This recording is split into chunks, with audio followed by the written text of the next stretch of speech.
How to withdraw money on Skrill. Hi everyone, welcome back to our channel, The Solution Guy. So in today's video, I will simply guide you on how you can withdraw your money on Skrill. So just make sure to watch the video till the end.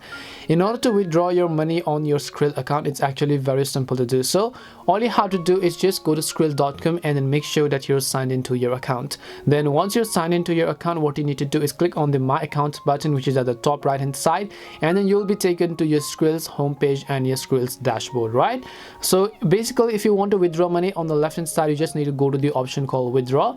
Now the option to withdraw may vary depending upon the region that you're in, because in the country that I live in, a mobile wallet is available, bank account is available, and NetEller is also available. And out of all this, mobile wallet actually constant very less fee in my case, but depending upon your region, you could have different types of options, right? So in this case, I'll just select mobile wallet. If you want, you can just select bank account and then just choose a bank account, or you can just select withdraw now next to your mobile wallet and then select the account on which you want to go ahead and withdraw it. And then after you've done that, click on the next button. Then after that, make sure to enter your balance and then enter the amount that you actually wish to withdraw over here. Just enter the amount that you actually wish to withdraw, and then once you actually go ahead and then enter your amount, just click on the next option.